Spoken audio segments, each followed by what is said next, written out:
Yeah, thank you. Thank you. Lay down, lay down. Smoke will come first. First smoke will come. Yeah, first smoke will come. Smoke will come. Cho phải bốc hơi đúng không? Khói này. Thấy khói này.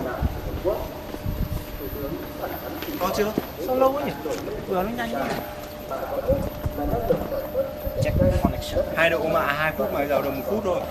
Sao lúc sớm nhanh cơ mà? Chưa? Lúc sớm Tối điện yếu. Đấy có mùi rồi đấy. Bạn cái này nó phản quang nhìn kinh nhỉ? Đây, anh cầm cái dán ở bênนี้mà xuống. Em mặt xuống.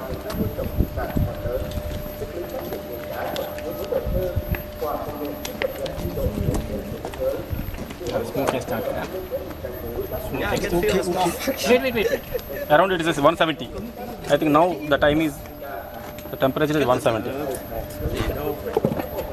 Mai mốt mày về để tao làm được mày còn nhanh hơn mày. I told you, no, 170. It's 170. Yes. Yes. Stop. 189.